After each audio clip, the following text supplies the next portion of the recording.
Hello. Did you know that in biblical thinking, name equals authority, but name also equals fame?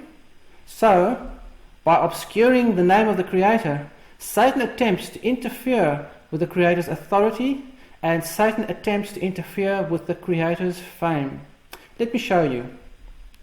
Jews have replaced the name of the Creator with Adonai, and even Hashem, while Christians have replaced the Creator's name with Lord. And how about Pan, Zoti, Her, Uram, Shoda Prabhu in other languages? Can you see the confusion? Do you see the interference? Therefore, in this video series, we will focus on the original Hebrew name of the Creator, Yod-Heh-Waw-Heh. Numerous topics and arguments will be investigated and tested against authentic Hebrew manuscript evidence. Thanks to Justin, my son, who prepared these topics and who will also be presenting these topics. My name is Piet van Rensburg. Please visit us at HebrewGospels.com.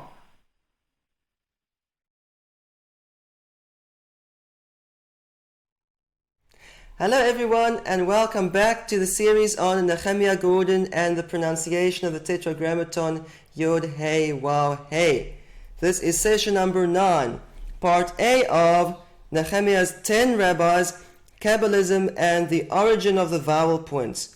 So Nehemiah did a study called 10 Rabbis that Speak Out on the Name.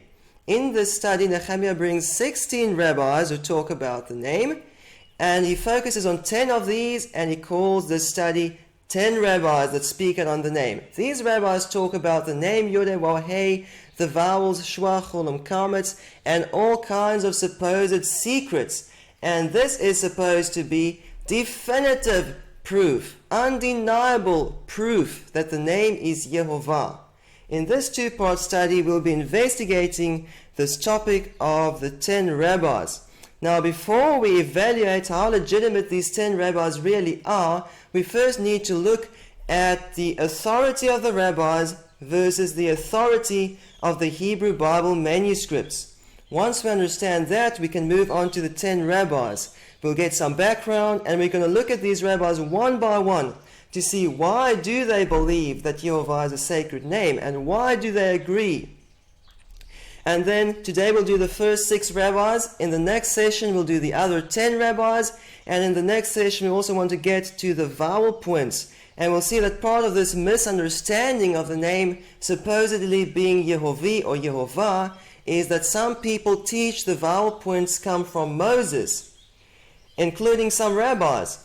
And so if Moses wrote Yehovah or Yehovah, then of course those are sacred names. That's how some people think, and they don't understand that these vowel points only record the traditional pronunciation of the name as Elohim and Adonai. So let's get started with point number 1. The authority of the rabbis versus the authority of the Hebrew Bible manuscripts. So if we have these 10 or 16 rabbis who say the name is Yehovah, should we just blindly follow these rabbis, or should we carefully investigate the evidence to see what the truth is? Many people who come from a Christian background who now want to learn about the Hebrew meanings of words, the Hebrew Torah, they think the rabbis know everything. The rabbis know Hebrew, they read the Bible in Hebrew, they have all these traditions, they know all the secrets, and many people don't realize that the rabbis often teach things that are in opposition to the truth. Let's look at this quote from a Jewish book. It says, "Even if the sages said to you concerning right that it is left, or concerning left that it is right, you must obey them willingly." Really? If they tell me right is left and left is right, I must obey them? This is unfortunately how arrogant the rabbinical system is. And this is not to say that every rabbi is arrogant, but the system is arrogant. Because the system teaches that the rabbis decide what is right and what is wrong. The rabbis decide what is true and what is false. In fact, they teach that the rabbis can change the truth. And so very often it's the rabbis versus truth. We can't just assume everything the rabbis say is truth. Let's look at this more detailed quote. Even if they tell you that right is left and that left is right, that is, even if it is obvious to you that the ruling of the Sanhedrin, the Jewish court, is not in accordance with the truth, in spite of this, heed them. Really? Yes, that's what they claim. For this is what the Blessed One decreed, supposedly, that we conduct ourselves according to their decisions, whether these decisions do or do not accord with the truth. So we cannot just assume everything the rabbis teach is true. Very often the rabbis teach things that are obviously not in accordance with the truth, things that are obvious lies. And I believe that we should then follow the truth and not what the rabbis teach. Woe to these rabbis who think they can change the truth. Isaiah 5 verse 20 says, Woe to those who call evil good and good evil, who put darkness for light and light for darkness, who put bitter for sweet and sweet for bitter. Truth does not change. Let's look at some scripture. The works of his hands are truth and justice. Steadfast are all his ordinances. They stand fast forever, for eternity. Psalm 33, the counsel of Yodewaheh will stand forever. And Psalm 117, the truth of Yodewaheh is forever. So I believe that if the rabbis teach us something that's obviously not in accordance with the truth, then we should follow the truth and not the rabbis. Okay, what is Nehemiah's view on the rabbis? Here's a quote from Nehemiah's book, The Hebrew Yeshua versus the Greek Jesus, chapter 1, page 1.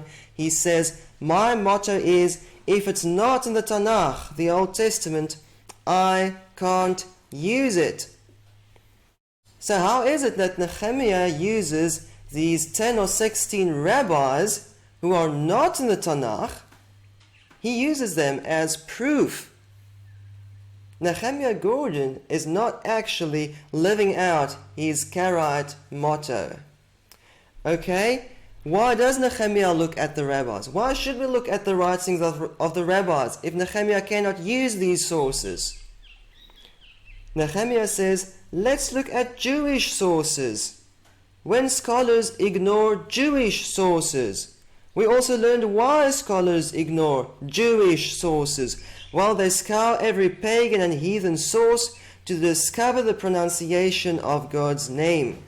So I can understand the sentiment here. We don't want to look at pagan sources, magical sources, occult sources, mystic sources, all these pagan sources. We want to get back to kosher Jewish sources. That's the idea here. But what are we going to do if these Jewish sources tell us that right is left or that left is right? What are we going to do if these Jewish sources tell us something that's obviously not in accordance with the truth? Let's move on to some video clips of Nehemiah Gordon.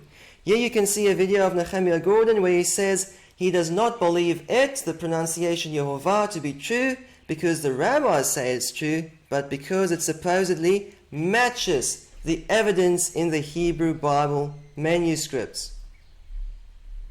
But, hey, great minds think alike. I don't accept it because they say it. I accept it because it fits what I found in the Bible. Right. The Bible is the bottom line. I want to see what evidence is and what it points to and follow that evidence. And the evidence we're finding both in Bible manuscripts and in the writings of rabbis is that the name is Yehovah. Hallelujah. Praise your holy name, it's Yehovah. It's right there in black and white. So the claim is that the writings of the rabbis agree with the Bible manuscripts in saying the name is Yehovah. Nehemiah says he does not believe this because the rabbis say it. Well, then what are we going to do if what the rabbis say contradict the Bible manuscripts? What are we going to do? Here you can see Nehemiah Gordon saying that to him, one Bible manuscript means more than 1,000,000 rabbis. Manuscripts of the Bible. Of the Bible itself. And to me, one manuscript of the Bible written by the scribes who preserve the oracle of God are more important than 1,000,000 rabbis. And to me, one manuscript of the Bible written by the scribes who preserved the oracle of God are more important than a million rabbis. Nehemiah's claim here is that to him, one Bible manuscript means more than a million rabbis. Is this maybe a slip of the tongue? No. Here's another video clip of Nehemiah Gordon where he says the same thing. And I say, okay, very interesting. I'm still going to base myself on the Bible manuscripts. For me, one Bible manuscript means more than a million rabbis. For me, one Bible manuscript means more than a million rabbis. So Nehemiah's claim here is that one Bible manuscript means more than a million rabbis. And I feel that rabbis cannot change the truth. Okay, so there are two ways to look at the Hebrew Bible manuscripts. You can either take the Aleppo Codex and say, there it is, black and white. Yehovah. There you have it, the name is Yehovah. No arguing. The rabbis can say what they want to, the name is Yehovah. That's a very dumb way of looking at the Bible manuscripts. And that's how Nehemiah looks at the Bible manuscripts. He says, there it is, Yehovah, black and white. Nehemiah ignores all the linguistic evidences in the Hebrew Bible. So if you haven't seen sessions number 6 and 7, be sure to watch them. In sessions number 6 and 7, I bring 8 proofs from the Masoretic text. 8 clear indications from the Hebrew Bible manuscripts that say, no, the name is not Yehovah. These vowels, shwa, chol, and kametz, belong to Adonai. This is what the Hebrew Bible manuscripts say. And this is just a summary. We based every conclusion on the Hebrew Bible manuscripts. We looked at the Aleppo Codex, Cairo Codex, British Library 4445, Leningrad Codex, Assun 507. We looked at the best manuscripts in the world, and the scribes told us by their pointings, no, the name is not Yehovah. By the way, these evidences occur many times.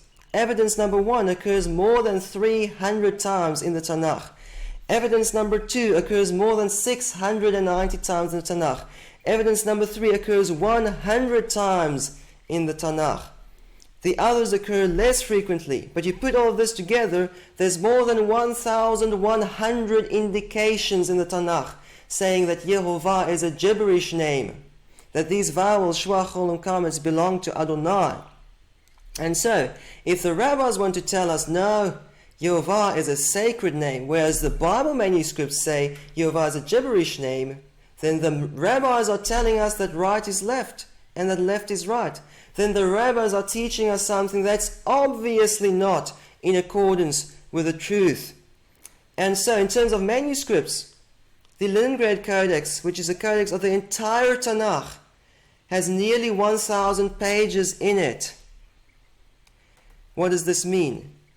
On average, the scribes tell us on every page, once every page, no, it's not Yehovah, no, it's not Yehovah, no, it's not Yehovah. On average, once every page of the Hebrew Bible.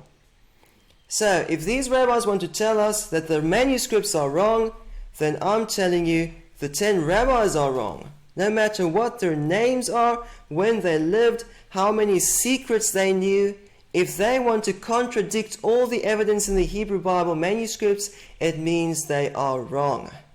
And that is how simple it is. The rabbis cannot change the evidence in the Hebrew Bible manuscripts. Now this brings us to point number 2. If these rabbis contradict the Tanakh, then why do they agree with each other? And why do they say that Yehovah is a sacred name? Before we answer this by looking at the rabbis one by one, we first need to get some background. So we'll start here with a video clip of Nehemiah Gordon about Rabbi number 1. The first one I'm going to bring is from a book called the Tikkunei Zohar. The first rabbi is in the Zohar. Now, the Zohar is the key book of Kabbalah. And I have to tell you, as a Karaite Jew, I'm very reticent to deal with Kabbalah. Kabbalah has symbolic meanings and explanations, and I tend towards the more literal contextual, what we call pshat. The symbolic meanings here are not concerned with the pshat. They want to take a verse out of context and defying the rules of language and find symbolic meaning in it. That's one of the main pursuits of Kabbalah. I don't accept these symbolic meanings. Wow, I don't understand this. Nehemiah's earliest Jewish source, which he lists as Rabbi number 1, is a Kabbalistic book, and Nehemiah says that he does not believe in these Kabbalistic symbolic meanings. How could this be evidence of anything if Nehemiah doesn't believe in it? By the way, Nehemiah's explanation here of what Kabbalah is very euphemistic. And so what I want to show you is that Kabbalistic sources are not kosher Jewish sources. Why is this important?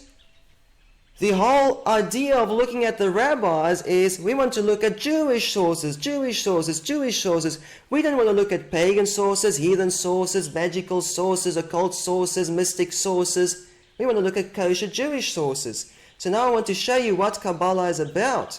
I want to show you that Kabbalah is not kosher Judaism. So here's a quote by a rabbi. He's a Kabbalistic rabbi, so he knows what he's talking about. And he says, Kabbalists take mainstream Judaism and mess with it. So if you're looking at a Kabbalistic source, that's Judaism that's been messed with.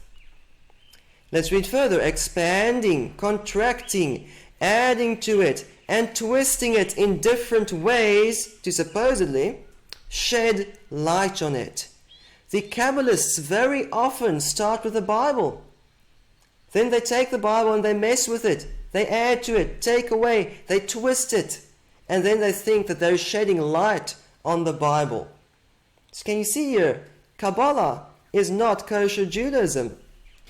So this quote is by Rabbi Benjamin Shalva. He is a rabbi, a writer, a yoga instructor, meditation teacher, and musician. Interesting. If you know what yoga and meditation is about, then you'll know it comes from the East and Eastern pagan religions. And here it seems to be linked to Kabbalism. Interesting.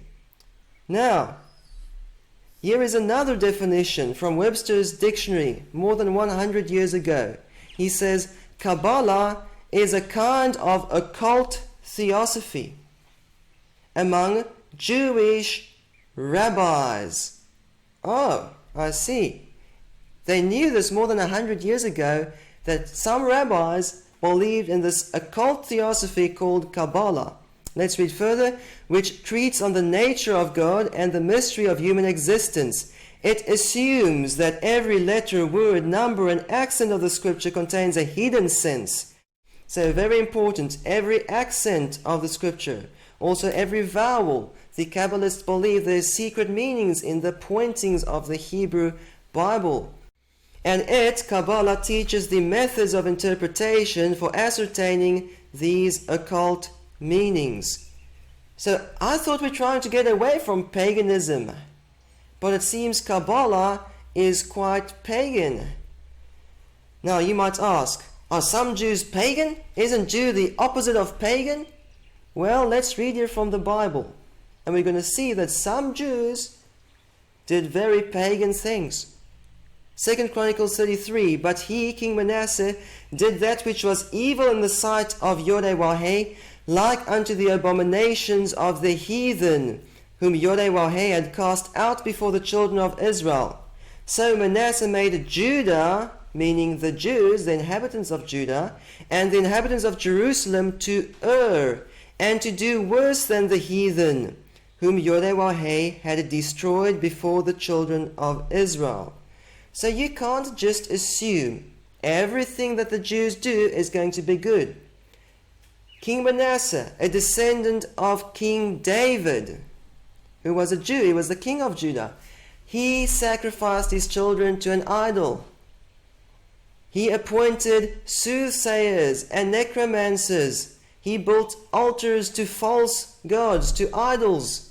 Oh, I see. It's Jewish to worship idols. No, it's not Jewish. It's pagan. We can't assume everything the Jews ever did is good. We can't make that assumption. So we can't assume everything that the rabbis say is going to be true either. What these rabbis say might very well be pagan. And especially if we read from Kabbalistic sources, they're giving us occult interpretations on the Bible. Now, here's another quote by a rabbi, and he says, "The practical dimension of Kabbalah involves rituals for gaining and exercising power to effect change in our world and in the celestial worlds beyond ours." What do we call this in plain English? Magic. They won't call it magic, they're Jews. But they call this gaining and exercising power. If you want to do rituals, and in Kabbalah it's especially pronouncing sounds to gain and exercise power to change the world and the universe, that's magic. Can you see here, Kabbalah is not kosher Judaism. Kabbalah is actually quite pagan. The true master of this art fulfills the human potential to be a co-creator with God. That's the lie that Kabbalah has to sell. If you understand all these secrets and these occult meanings, then you will be like God. You'll be a co-creator with God. This sounds very familiar to me. Oh yes, it's in the Bible. Genesis chapter 3. Then the serpent said to the woman, "Elohim knows that when you eat of it, your eyes will be opened, and you will be like Elohim, knowing good and evil." When the woman saw that the tree was desirable to make one wise, she took of its fruit and ate. Can you see here? It's the same lie that Satan is selling today in the form of Kabbalah. If you do this pagan stuff, then you're going to be like Elohim. You're going to be wise. Your eyes are going to be open. You'll understand all the secrets. It's the same lie that Satan sold to Adam and Eve in the Garden of Eden. Now, how widespread was this thing called Kabbalah or Kabbalism? Did many Jews believe in this, or only a couple of Jews? Did many rabbis believe in this, or only a couple of rabbis? You see, since the writing of this Zohar, Nehemiah quotes, in the 13th century, many Jews believed in these Kabbalistic interpretations. And now we're going to look at some quotes here. This person, Pinchas Giller, says, "Although Kabbalistic ideas may seem obscure and exotic to contemporary Western Jews, they were essential to normative Judaism until fairly recently." Now this doesn't make it right. We've already seen from Rabbi Benjamin Shalva, he acknowledges that Kabbalah is really about twisting Judaism and messing with it. But this became normative Judaism in the Middle Ages. It actually became normal. Here's another Jewish book, and the author spends an entire chapter on this. Kabbalah is the official theology of the Jewish people. You won't find Kabbalah in the Tanakh. But in extra-biblical writings and in the Middle Ages, it seems Kabbalah is the official theology of the Jewish people. So it won't be a surprise if we find some of these other rabbis Nehemiah quotes might also be Kabbalistic. Here's another quote. "Kabbalah is best described as the inner part of traditional Judaism. The early medieval Kabbalists wrote new mystical works culminating in the Kabbalistic Bible, the Zohar." So Nehemiah brings as rabbi number 1 Tikkunei Zohar, which is a section of the Zohar. And here we are told that the Zohar was the Kabbalistic Bible. It's not the Tanakh. It's not the true Bible. But the Kabbalists used this as if it were the Bible. So, the rabbis don't agree with the Bible manuscripts if they say Yehovah is a sacred name. The Bible manuscripts say no, Yehovah is not a sacred name. Could it be that some of these rabbis agree with each other that the name is Yehovah, or that Yehovah is a sacred name because they learned from their Kabbalah Bible from their Kabbalistic Bible, the Zohar. Here's another quote from the Jewish Virtual Library. The Zohar exercised so great a charm upon the Kabbalists that they could not believe for an instant that such a book could have been written by any mortal unless he had been inspired from above. And this being the case, it was to be placed on the same level with the Bible. Kabbalists believe in the divine inspiration of the Zohar, and they put this on the same level with the Bible. That's quite scary, isn't it?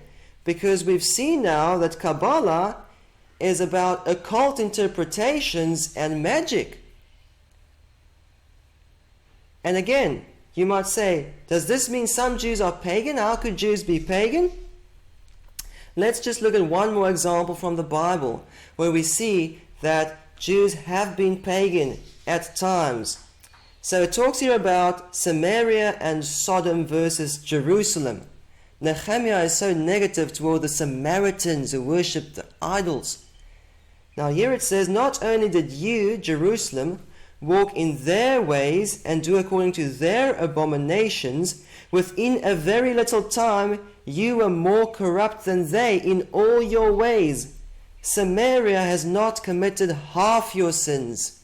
You, Jerusalem, have committed more abominations than they, and have made your sisters, Samaria and Sodom, appear righteous by all the abominations that you have committed.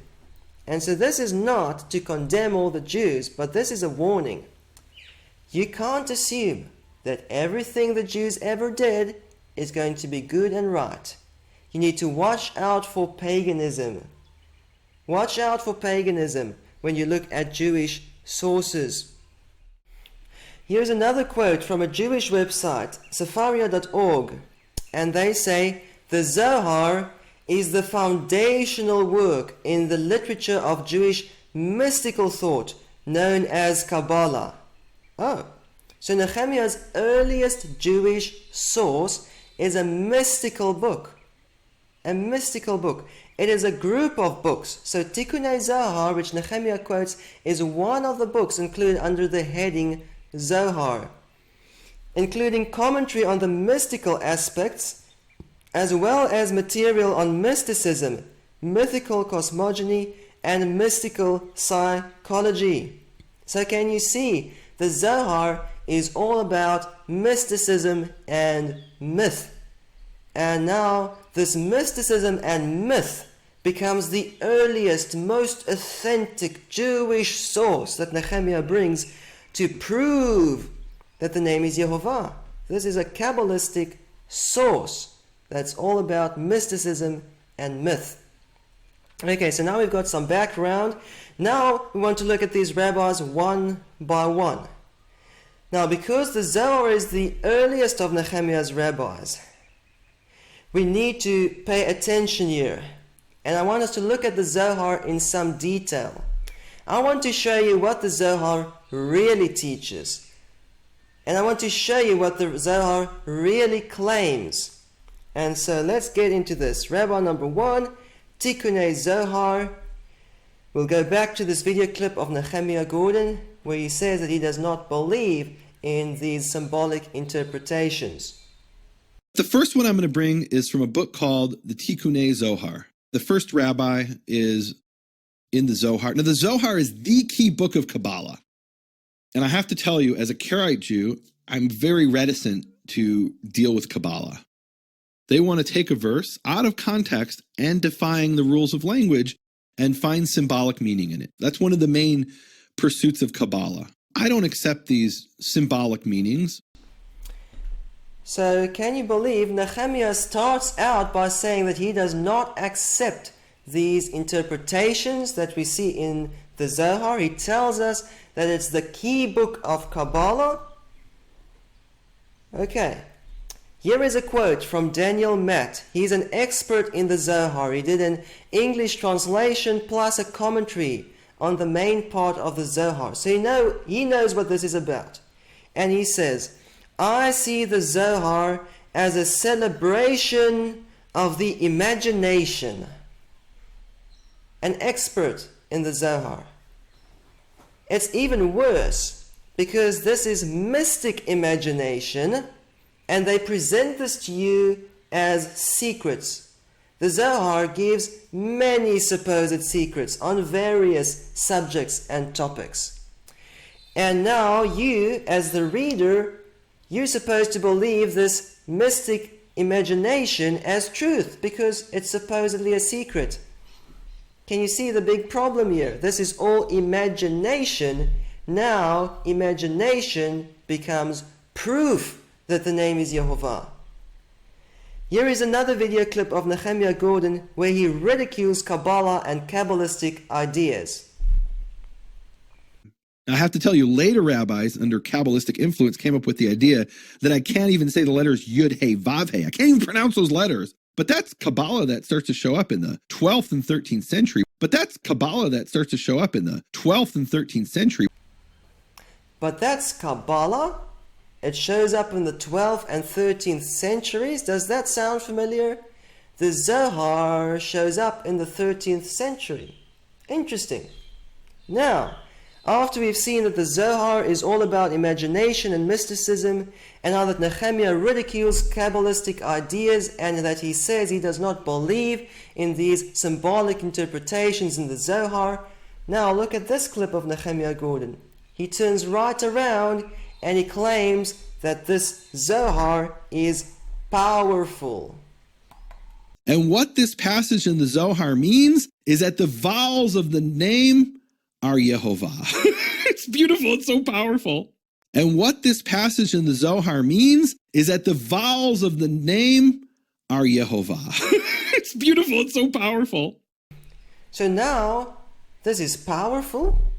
How could this be powerful? This is mysticism. This is imagination. They're taking verses from the Bible here and they're taking them out of context. Let's just look at one phrase here. Only in your fathers did Yodewahei set his love. Deuteronomy 10:15. If you go back to Deuteronomy 10:15 and you read it in context, it's got nothing to do with pronouncing the name a certain way. Nothing. Okay, they're taking this out of context and they're giving you their imaginary mystical interpretation, and now this is powerful. Really? Does Nehemiah believe in Kabbalah? The Kabbalists certainly believe that there's power in the Zohar. How does this work? Karaites do not believe in Kabbalah. They don't believe that these Kabbalistic interpretations are powerful. How does this work? Okay, now we want to look at the Zohar, and especially Tikkunei Zohar. And I want to show you the confusion that there is about the name in Tikkunei Zohar. So this is Tikkunei Zohar HaKadma, the introductory part of the Zohar, but it's not a modern introduction, it's part of the Zohar. And it says this: Rabbi Shimon went and escaped to the wilderness. He and his son, Rabbi Eliezer, hid in a cave. Eliyahu the prophet would come to them twice every day and teach them. Now just keep in mind, this is a celebration of the imagination, okay? This never happened. But this is the claim, and this is the supposed authenticity that the Zohar has. This is supposedly a revelation from the Creator to Shimon Bar Yochai via Eliyahu the prophet. That's the claim. Okay? Now pay attention. And supernal above everything gave permission to all the holy names and all the Havayot. What in the world is Havayot? It's the plural form of the singular Havaya. What is Havaya? Oh, it's Kabbalah. They decided you can't say Yod Hey Vav Hey, Yod Hey Wah Hey in that order. You can't write it in that order if you're not in the Bible, unless you're writing a Bible manuscript. So they change the order and they write Hey Vav Yod Hey Havaya. Oh, that's what Nehemiah just ridiculed. That's Kabbalah that shows up in the 12th and 13th centuries. That's what the Zohar is about. And take note, it's in the plural, Havayot, tetragrammatons. According to the Zohar, according to Tikkunei Zohar, there are multiple pronunciations of the tetragrammaton. And today we want to focus on two of these, Yehovi and Yehovah. with Elohim and Adonai's vowels. Both these pronunciations are in the Zohar, in Tikkunei Zohar. Let's read further. And to all the nicknames, to reveal to them the concealed secrets, plural, each name on its level. We're going to see today that in Kabbalism, they believe in these, what they call the 50 gates of insight, and you have these different gates and different levels, and different pronunciations of the name for the different levels. The Zohar does not even claim. It does not even claim to give you the one original, correct pronunciation of the Tetragrammaton. It gives multiple pronunciations based on this Kabbalistic superstition. Okay, if you still don't believe me that this is about magic, look at this. An English translation of Tikkunei Zohar, Sefer Tikkunei HaZohar, the book of the Tikkunei of the Zohar. The author calls himself the chief magician of Mystery Babylon. Can you see how blatant this is? This is about magic. And they want to use different pronunciations of the name to act out different forces to change the world. And I'm going to show this to you very clearly in Tikkunei Zohar. But before we go there, it's necessary for you to understand that the Zohar is a fraud. And what do I mean? The Zohar was written in the 13th century, okay? Even Nehemiah says it was written around the year 1300.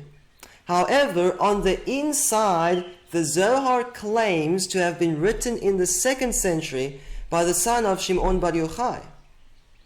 1,000 years, more than 1,000 years earlier. It's a fraud. I recommend to you Ginsburg's book, The Kabbalah, written 100 years ago, or published 100 years ago. He lists 13 reasons why the Zohar could not possibly have been written by Shimon Bar Yochai's son, and he proves that it was invented as a forgery in the 13th century. So not only is this an occult book about magic, mysticism, and myth based on the imagination, but this is a fraud. It's a lie.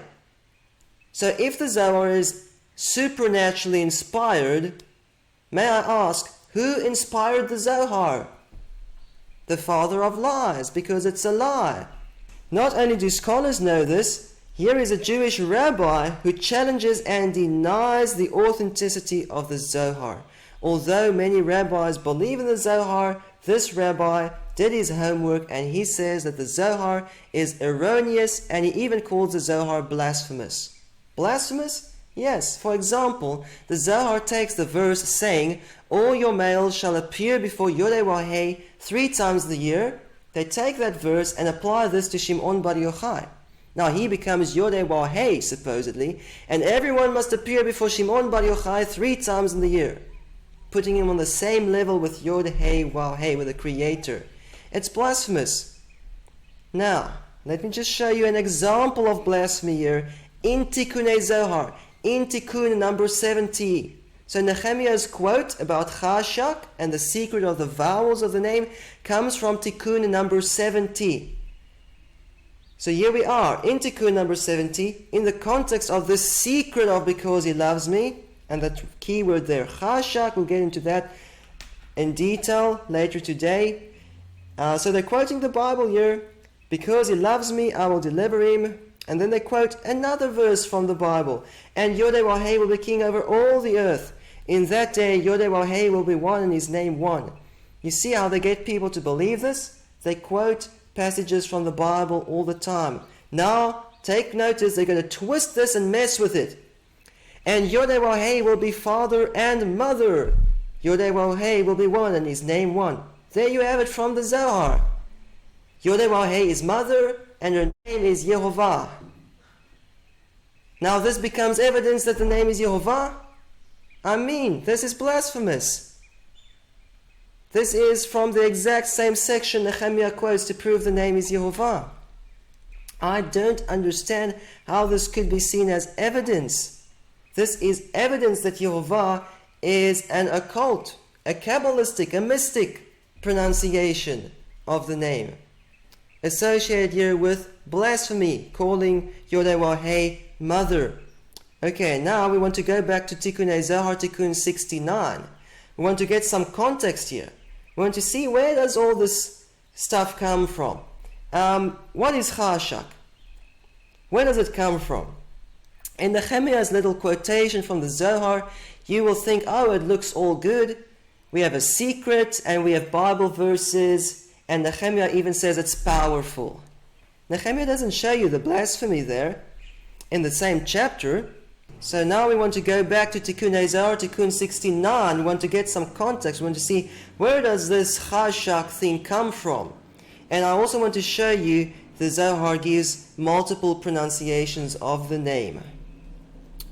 And just before we do this, here's a warning. Deuteronomy 4, you must not add unto the word which I am commanding you, and you must not take away from it. Deuteronomy 12, every word which I am commanding you, you must keep by doing it. You must not add unto it and not take away from it.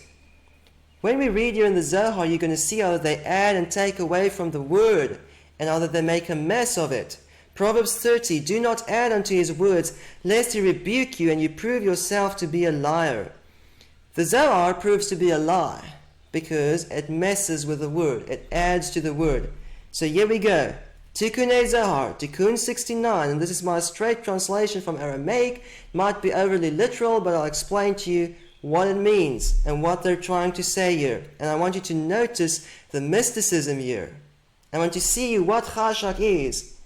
This key word that they use to say Yehovah is a sacred name. It says here, behold, fire came out from the heart, spirit from the wings of the lung, from the brain, waters. When the spirit is united with the water and the fire, a sound or a voice is made. Now, just when you start thinking this is nonsense, then they start quoting the Bible. When it is united with the water, it is said, and then they quote Psalm 29, the voice of Yodewaheh is on the waters. Now, in the Tikkun Zohar, they take this phrase, the voice of Yodewaheh is on the waters, and they make voice mean sound. We have the same Hebrew word for voice and sound, the same Aramaic word for voice and sound. Okay, so now voice becomes sound, the sound of Yodewaheh on the waters. When it is united with the fire, it is said, the voice of Yodewaheh cuts out flames. Now take note, originally the voice of Yodewaheh is with power, and it cuts out flames. Now they want this to mean the sound of Yodewaheh. The sound of Yodewaheh, pronounced with a certain set of vowels, cuts out flames. That's what they're hinting at, and it becomes even clearer if we go down further. When it is united with spirit, now you've got the third vowel there. So they're actually talking about three vowels, as we'll see in a minute.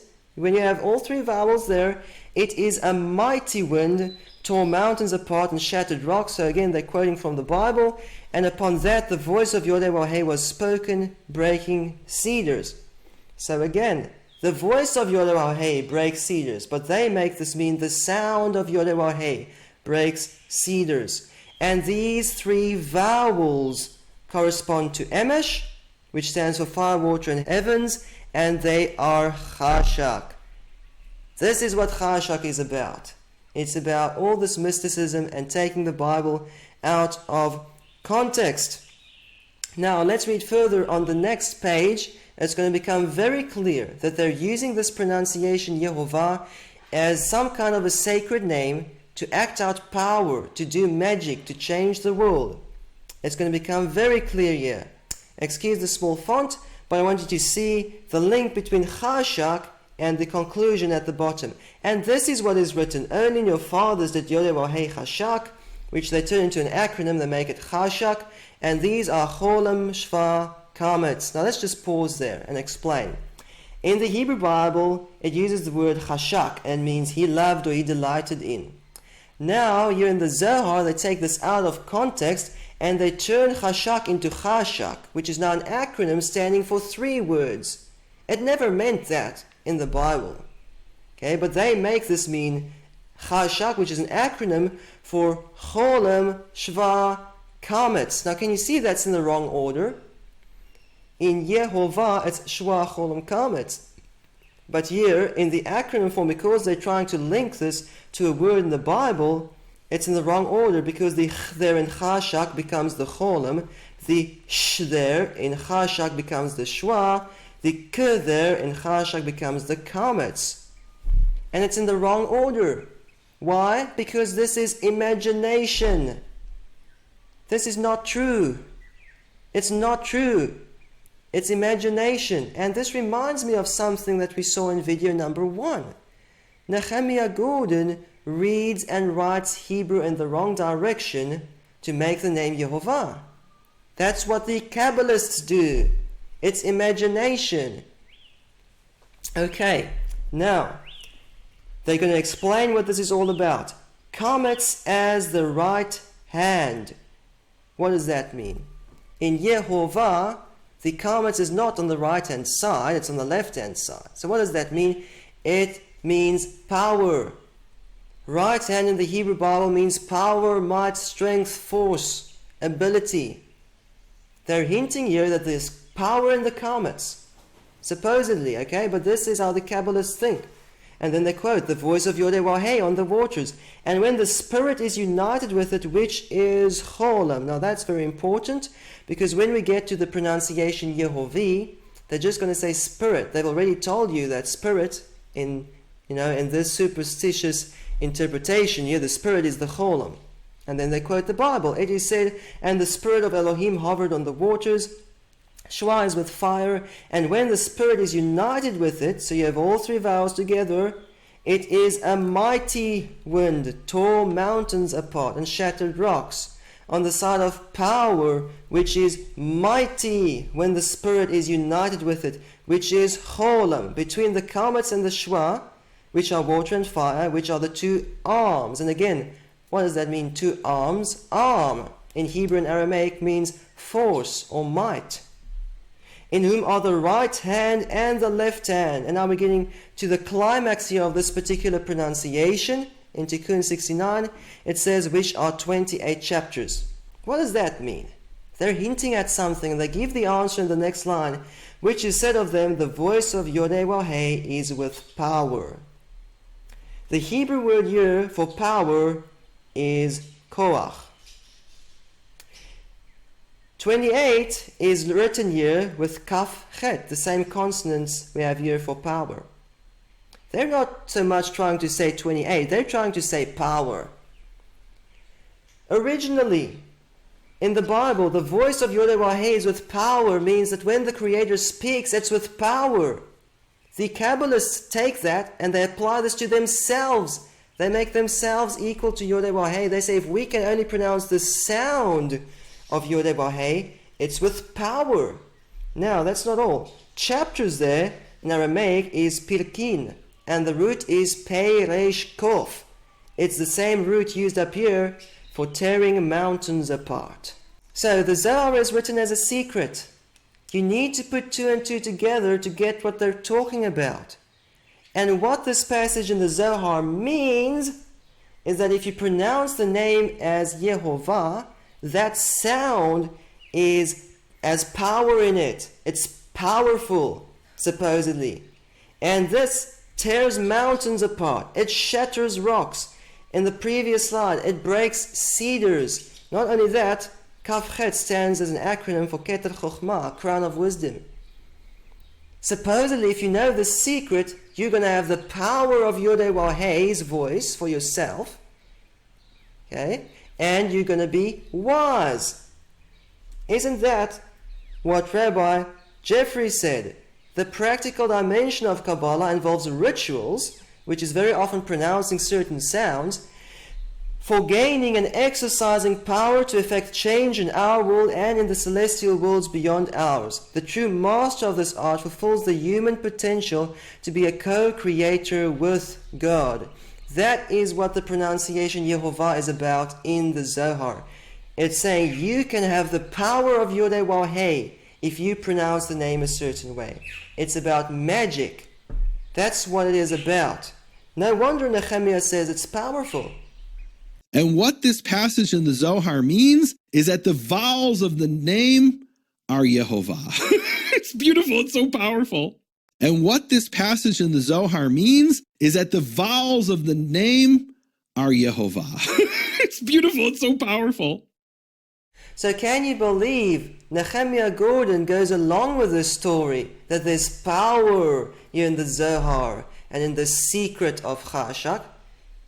He claims that he does not believe in the Zohar, but by saying it's powerful, he shows that he does believe in the Zohar, and he does believe in all this nonsense that says it's powerful if you pronounce the name as Yehovah.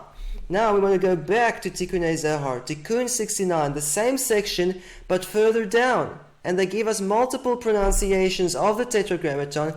We're going to skip down to the end here when they get to the pronunciation Yehovi. It says here, the voice of Yod-Heh causes the wilderness to tremble. Again, a quote from Psalm 29. And then they say, that is chirek, and that is righteous. When the Spirit is in it, it makes the wilderness to tremble. 7 sounds, or 7 voices, they're still hinting at this voice sound thing, corresponding to the 7 names. So this is almost like a little conclusion here. They're giving you multiple pronunciations of the name, and the one they're giving you here is with a chirek, which is an E, the E of Yehovi. The Spirit is the cholam.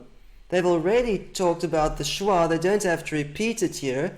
Yehovi is supposedly righteous, and it supposedly makes the wilderness tremble. And can you see here, 7 sounds, 7 voices, 7 names. The Zohar doesn't even claim to give you the one original pronunciation. They're giving you magic words with which you can supposedly do different things. Yehovah supposedly is powerful, and Yehovi supposedly is righteous. And to show this to you very clearly, we're going to look at another passage from Tikkunei Zohar, which again talks about the pronunciation Yehovi. Tikkunei Zohar HaKadma, the introductory part. It says, because he loves me, I will deliver him. And again, love here is Chashak, and they turn this into Chashak as an acronym. Open for me the gates of righteousness. Now that's very important. Gates of righteousness. The Kabbalists have very weird ideas about these different gates. And I want to enter by them, I will praise Yod-Heh. That section there is not actually quoted in the Zohar. Again, it's written as a secret. You need to know the verse and know the next phrase says, I will praise Yod-Heh. And that's the key there. They're talking about the name Yod-Heh and some kind of a secret here about the vowels. Because he loves me, again that's Chashak, I will deliver him.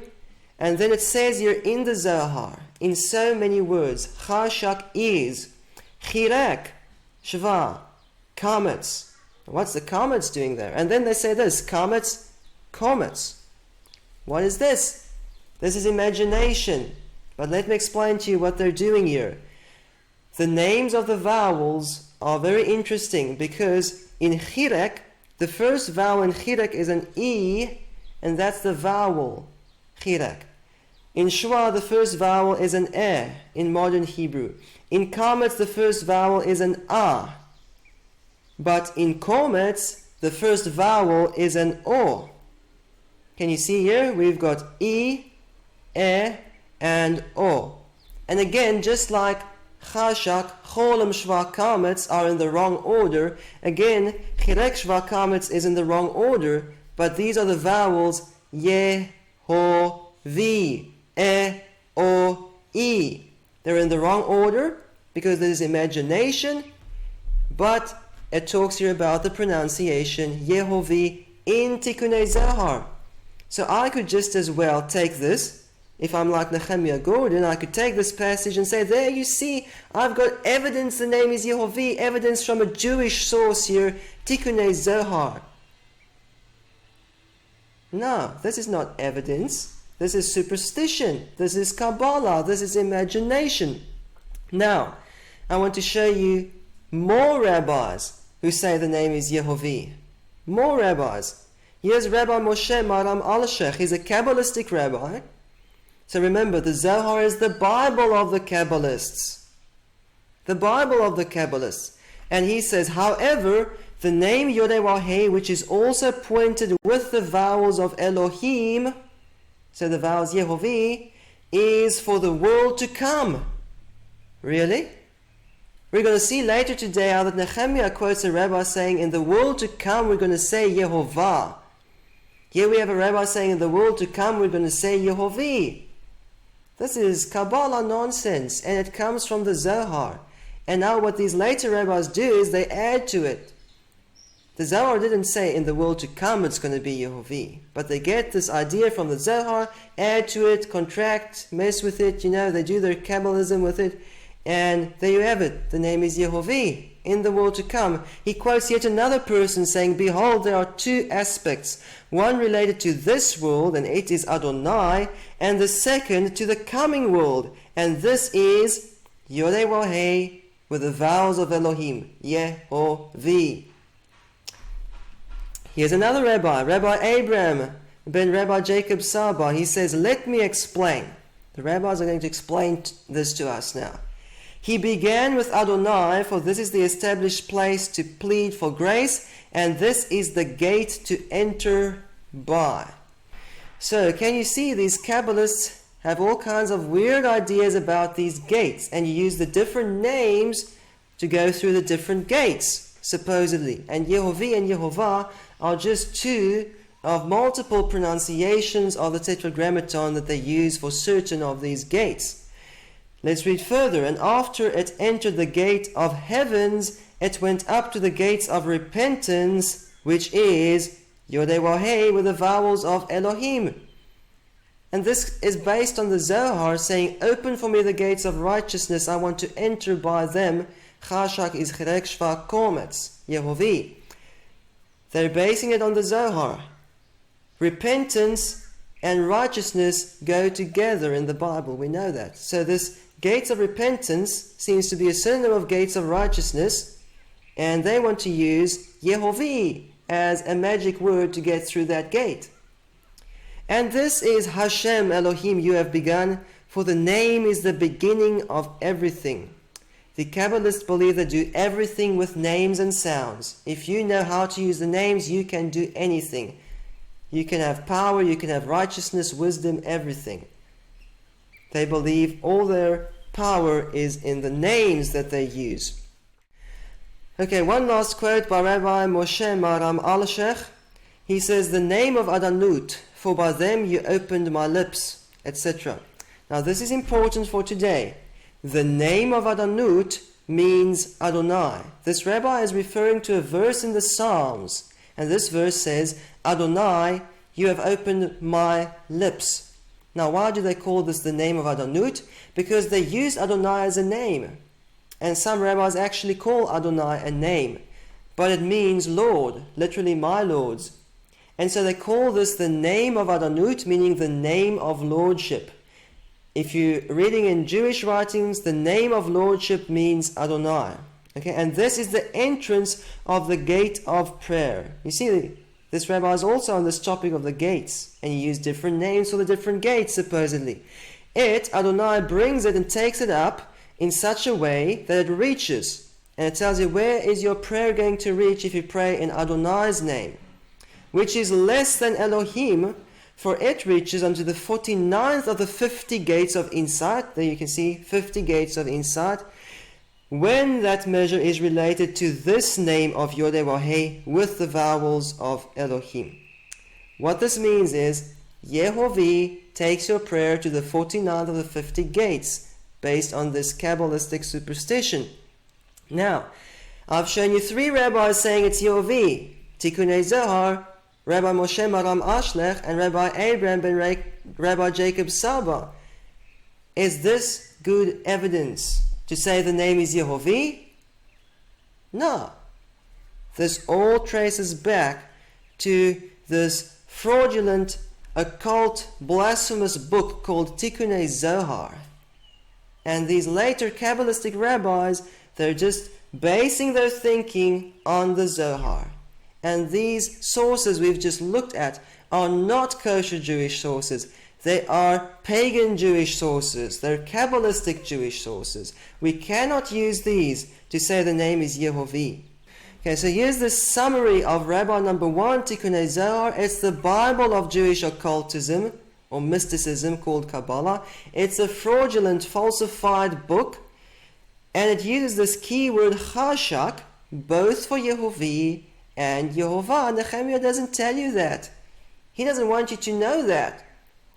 The Zohar says the name is Yehovah and Yehovah at the same time. The Zohar gives multiple pronunciations of the Tetragrammaton as magic words. Yehovah supposedly gives you righteousness, and Yehovah supposedly gives you power and wisdom. So, we've clearly seen here that Tikkunei Zohar, which Nehemiah lists as Rabbah number 1, is a Kabbalistic book. In other words, it's not a kosher Jewish source. It's about mysticism, imagination, myth. It's even got blasphemy in it. Now, how about Rabbah number 2, Menachem Tzioni? Was he a Kabbalistic rabbi? Did he base his thinking on the Kabbalistic Bible, the Zohar, or is he an independent source saying the name is Yehovah? Let's see. So we'll start here with the Jewish Encyclopedia. It says that Menachem Tzioni was a Kabbalist of the middle of the 15th century. He was the author of the Kabbalistic commentary Tzioni, from which he derives his name. Okay, so he was a Kabbalist and he wrote a Kabbalistic commentary. The Zohar is the Bible for the Kabbalistic rabbis. So we should not be too shocked if this rabbi agrees with his Kabbalistic Bible in saying that Yehovah is a sacred name. It's not going to be a big surprise. So let's move on to a video clip of Nehemiah Gordon on Rabbi number 2. He goes on, Menachem Tzioni. He says, the rule of the secret is, and he quotes the same verse as the Zohar, only in your fathers did Yehovah set his love. And again, love there is chashak. So Menachem Tzioni brings two acronyms, chashak and shachak. Okay, so it's important to note what Nehemiah says. Menachem Tzioni brings a new acronym here.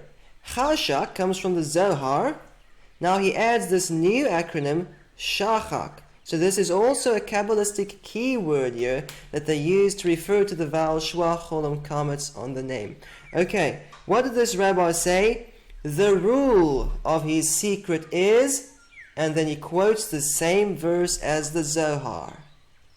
Like I said, this phrase here, Deuteronomy 10:15, in the Bible has nothing to do with the name Yodeh and how you pronounce it. This comes from the Kabbalistic Bible. The Kabbalistic Rabbi Menachem Tzioni bases his thinking on the Kabbalistic Bible, the Zohar. And he tells us that this is the rule of his secret. Even though he tells you in many different ways that Shua Cholam Kametz, he bases his thinking on the Zohar, the Kabbalistic Bible, the fraudulent, blasphemous, occult book called the Zohar.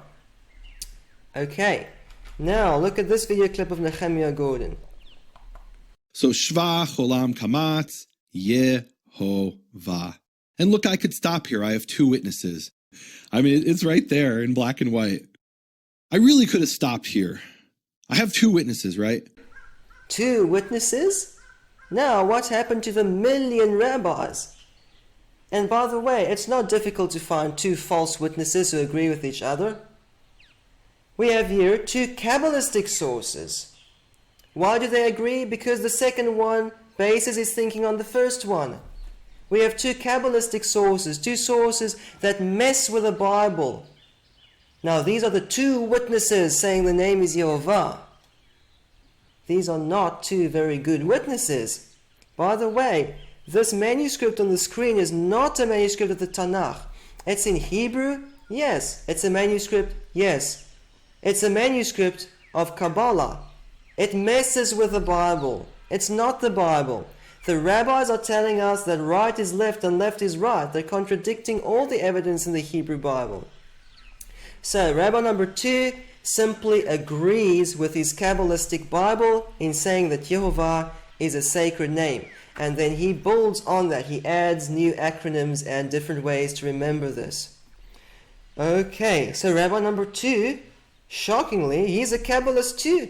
The first 2 rabbis are Kabbalistic. I thought we're trying to get away from mysticism, occultism, paganism, magic. Now we're right back into this.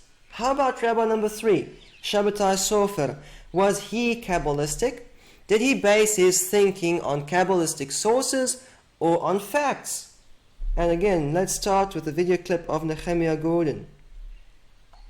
Rabbi number 3 is very different from the first two. The first two rabbis are Kabbalists. Rabbi number 3 is the greatest grammarian of the 17th century. Rabbi number 3 is very different from the first two. The first two rabbis are Kabbalists. Rabbi number 3 is the greatest grammarian of the 17th century. So Nehemiah wants you to think that Rabbi number 3 as a grammarian based this claim that the name is Yehovah on grammar and not on Kabbalah like the first two rabbis. That's the claim here. That's what Nehemiah teaches. Let's dig a little bit deeper, and we'll start here with the Jewish Encyclopedia.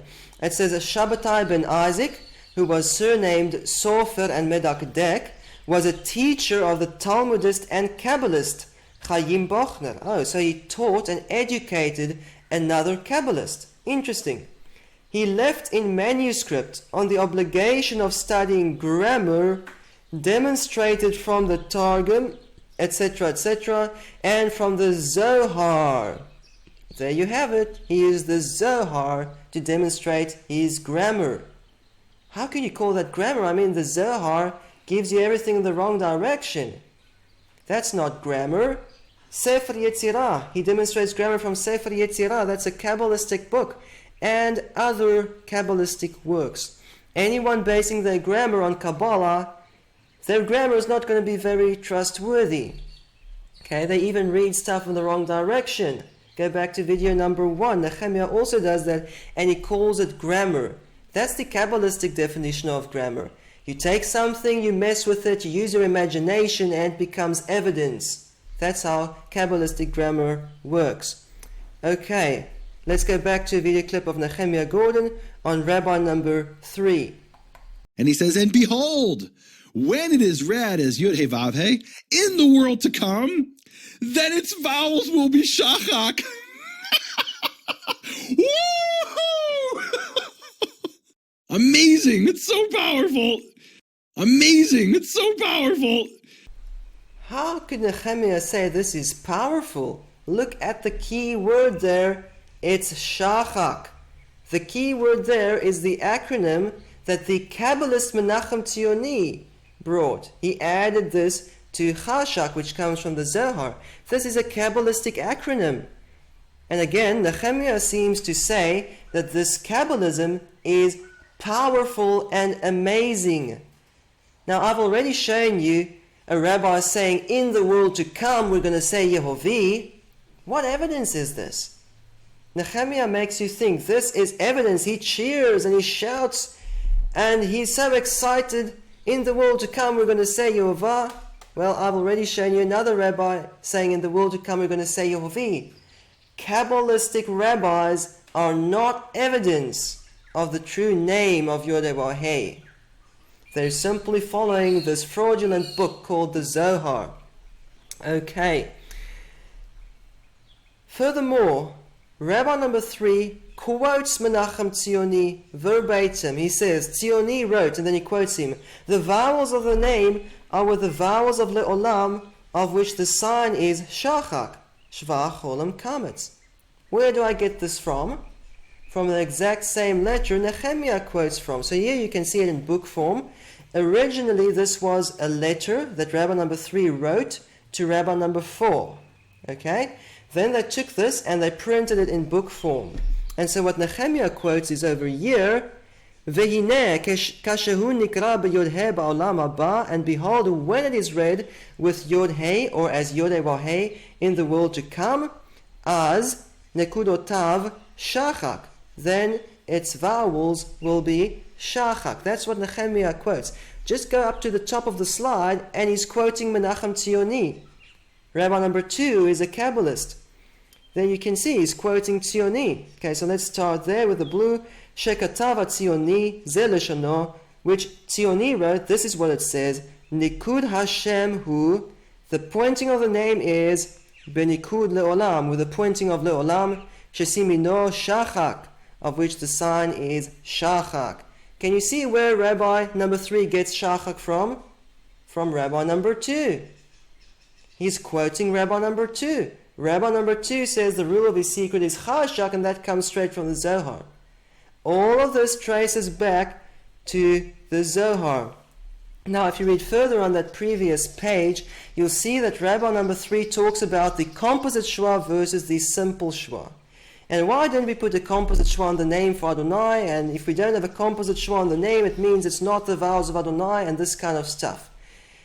And maybe that's what Nehemiah refers to when he talks about grammar.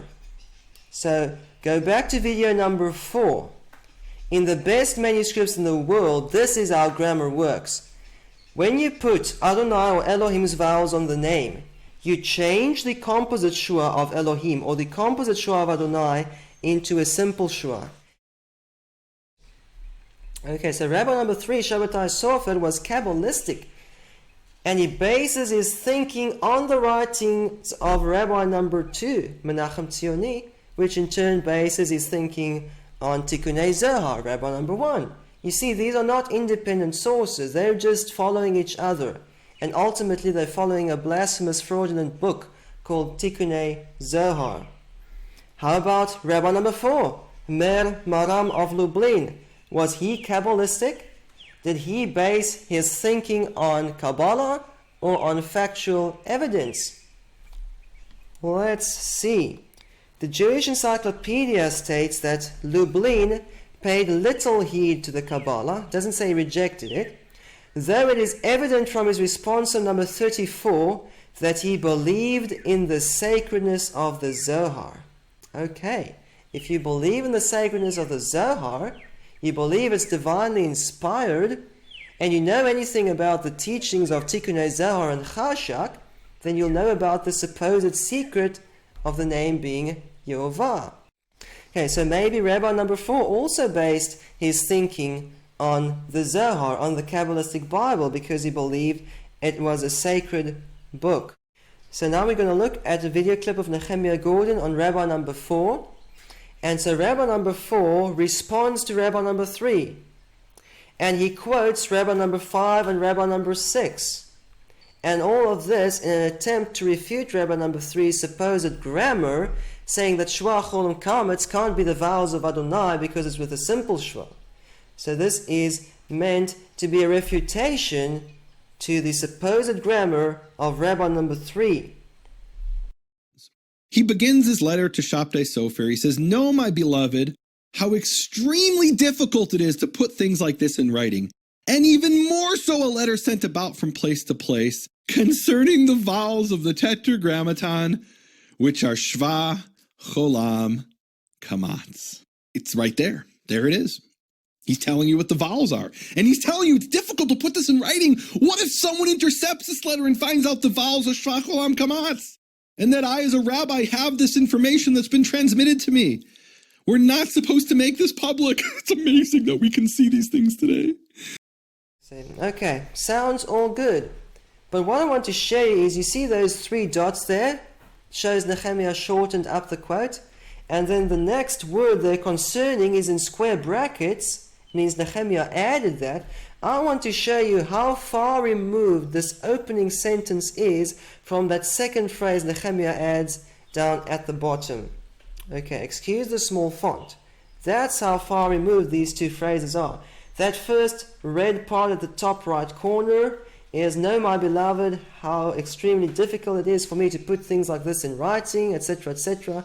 Then Nehemiah skips these lines and lines and lines and lines and lines of argumentation in which Rabbi number 4 refutes Rabbi number 3, and he tells him, look, Shva, Cholam, Kametz are the vowels of Adonai. And then finally he says, with the vowels of the name of 4, meaning the vowels of the Tetragrammaton, which are Shva, Cholam, Kametz. Okay, so we know they put Adonai's vowels on the name as Shva, Cholam, Kametz. He's not saying it's so difficult to put in writing Shva, Cholam, Kametz. These 2 phrases are very far removed in the actual response that this rabbi wrote.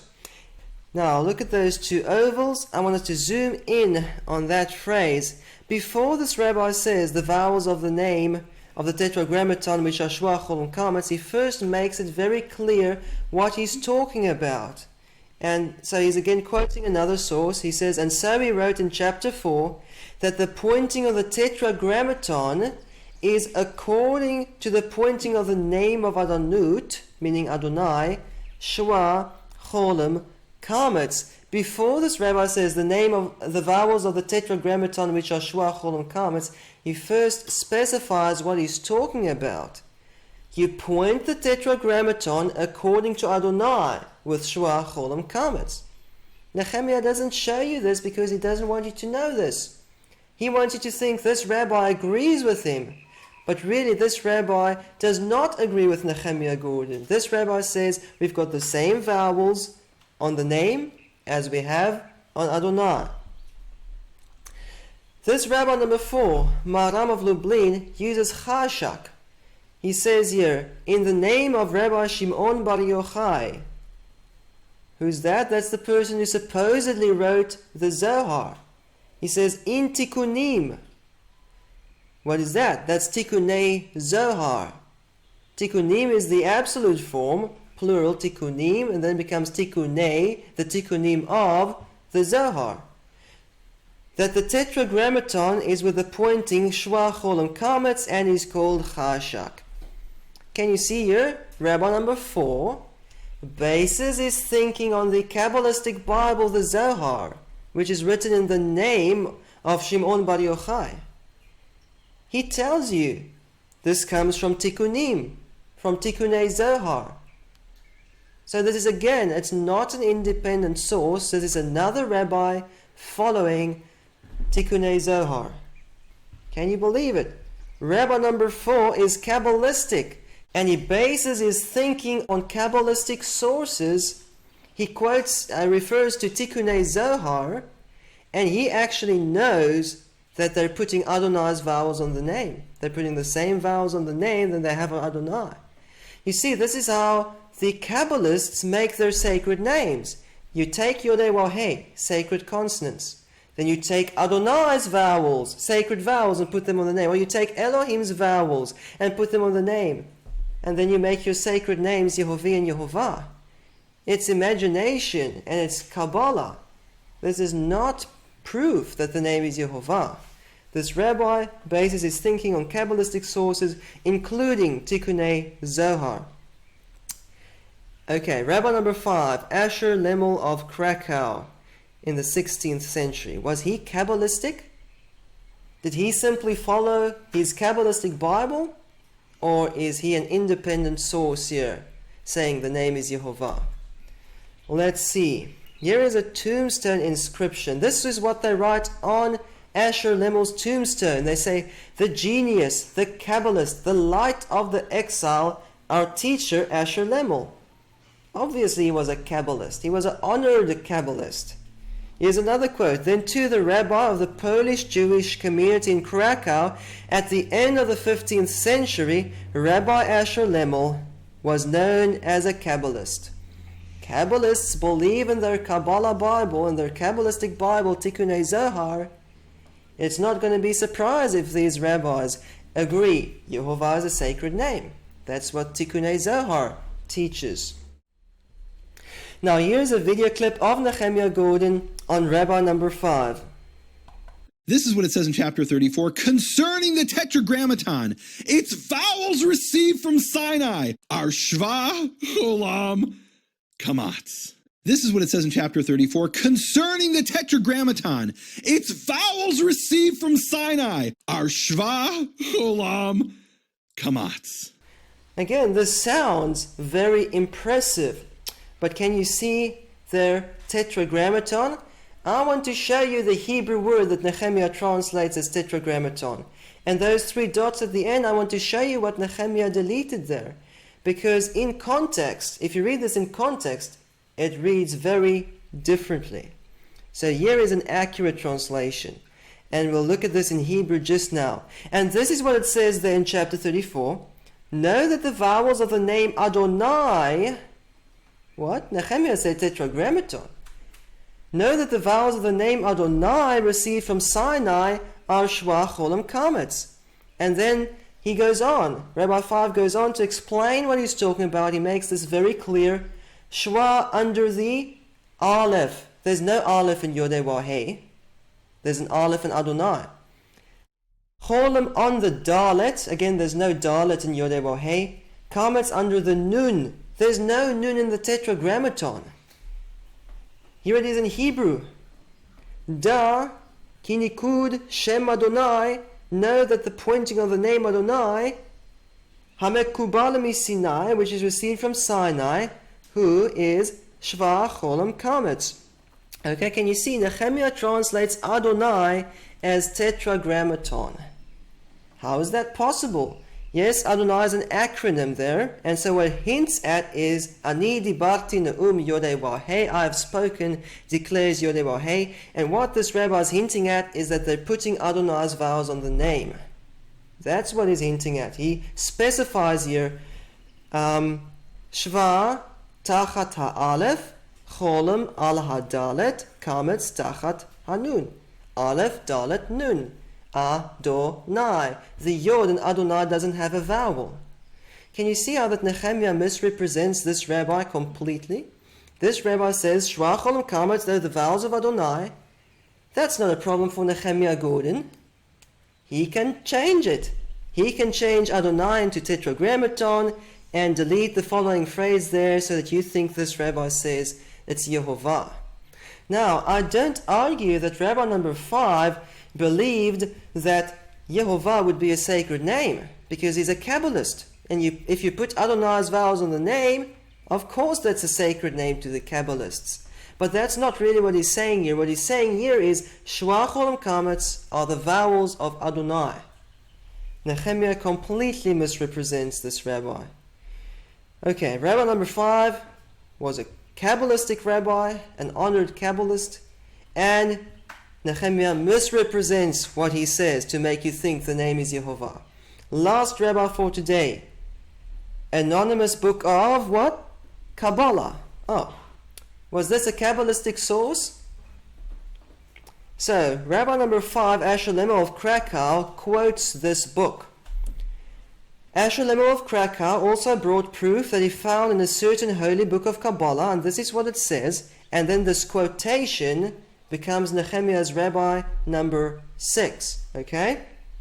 This is what it says. The vowels of the actual name, ... are with a servant at its head and a king over it in the middle, and the ball of understanding vowel at its end, ... May I just ask, what did Nehemiah delete there? Remember, this is part of Rabbi number 4's response to Rabbi number 3 to refute Rabbi number 3's supposed grammar. Remember the context here. They're arguing against Rabbi number 3. What does this really say? Let me show you an accurate translation. It says the vowels of the name itself, the actual name, are the same as the name of Adonut, are the same as the name of lordship, Adonai, with a servant at its head and a king over it in the middle and a ball with the vowel of insight at its end. Then this rabbi continues, and do not err, because of the patach at the beginning of the title, at the beginning of Adonai. For the servant, the shwa, is the root on both of them, except that this is a guttural letter, and it is an aleph. Can you see this rabbi is talking about the guttural letter? Now, let me just explain to you what he's saying. We've got Adonai, and we have the name. And Rabbi number 6 says, the pointing of the name is the same as the pointing of Adonai. And just don't be confused because we have a patach here. That stripe there is a patach next to the shwa. Don't be confused because of this patach. We've still got a shwa there, and we still have a shwa there. But this aleph here, at the beginning of the title, is a guttural letter. It takes a compound shwa. We've got the same vowels here. Nehemiah doesn't want you to know this. He doesn't show you this. Nehemiah teaches that these vowels are not the same. Now he finds a rabbi who disagrees with him and says they are the same. Oh, that's not a problem for Nehemiah Gordon. He's so honest he can change that. He changes it until it matches his preconceived ideas, and this becomes proof that the name is Yehovah. Let's look at this in Hebrew. Nikud Shem Ha'etzem, the pointing of the name itself, Shaveh B'Shem Adanut, is equal to, or is equivalent to, or is the same as the name of Adanut. Okay? Ve'al tat'eh ba'avur ha'patach shebarosh ha'to'ar, and do not be confused, do not err, because the patach at the beginning of the title, Ki ha'mesharet ikar bishnehem, for the servant, the shwa, is the root on both of them, Ela sheze otagaron, except that this is a letter of the throat. It's a guttural letter, and it is an aleph. May I ask, why did Nehemiah Gordon not skip rabbi number 6? I mean, you find a rabbi that you don't like and you don't agree with him, leave him alone. Why did Nehemiah have to take this rabbi, misrepresent what he said, and make this into supposed evidence that the name is Yehovah? Is this how desperately Nehemiah is looking for evidence? Does he have no solid evidence that he has to change what this rabbi says to turn this into evidence that the name is Yehovah? Okay, back to Nehemiah's slide here. My grandfather Asher of Krakow explained, ... Shua is called servant, ... Cholam is called king, Kametz is called the ball of understanding. Can I show you what Nehemiah deleted there? 2 names are mentioned, and they are the Tetragrammaton and the name of Adanut. They are the same in pointing. Nehemiah doesn't show you that. He just deletes it because he doesn't like it. With a servant at its head means the Aleph is pointed with Shua. Nehemiah deletes that part, the Aleph. He doesn't want you to know this is about Adonai, which is called servant. King above it in the middle means the Dalet is pointed with Cholam, which is called king, and the bull with the vowel of insight at its end means the Nun is pointed with Kametz, which is called the ball of insight. There's no Aleph, Dalet, Nun, and Yodeh, Waw, Hey. These are the vowels of Adonai. How is it that Nehemiah completely misrepresents this? Why? I thought Nehemiah is so honest, so trustworthy. He's committed to the truth. Why does he change this? Okay, here it is in Hebrew. We'll just look at some phrases here. Hem shavim benikudam, they are the same in their pointing, and it spells out the Aleph, Dalet, Nun. They're not talking about the name so much. They're really arguing about Adonai. Are Shua, Cholam, Kametz Adonai's vowels? Yes or no? These rabbis number 4, 5, and 6, they're telling us Shua, Cholam, Kametz are Adonai's vowels. Those are the vowels you put on the name. And of course, that's a sacred name to the Kabbalists. This doesn't prove the original name is Yehovah. So, shockingly, all 6, the first 6 rabbis, the earliest 6 rabbis here, are Kabbalistic rabbis. And they base their thinking on their Kabbalistic Bible, the fraudulent, blasphemous Tikkunei Zohar. And now this becomes evidence that the name is Yehovah? What kind of evidence is this? I thought we're trying to get away from mystic sources, occult sources, pagan sources. Wow. All of this traces back to Tikkunei Zohar, the Bible of the Kabbalists. Now let's sum up. What did we learn today? Nehemiah Gordon says, if it's not in the Old Testament, I can't use it. Yet Nehemiah uses the 10 rabbis as proof. Does Nehemiah not know that these 10 rabbis are not in the Tanakh? Or what? Nehemiah does use sources that are not in the Tanakh. He frequently and constantly refers to these sources. So, then what does it mean if Nehemiah says, if it's not in the Old Testament, I can't use it? Is that maybe Nehemiah's official announcement saying, I will not believe in Yeshua? because that's how he applies it. He doesn't believe in Yeshua, yet he uses other sources that are not in the Tanakh. Nehemiah Gordon rejects rabbinical authority, and he states that one Bible manuscript means more than 1 million rabbis. All known Bible manuscripts, including the best manuscripts in the world, disprove the 10 rabbis. The manuscripts say Yehovah is a gibberish name.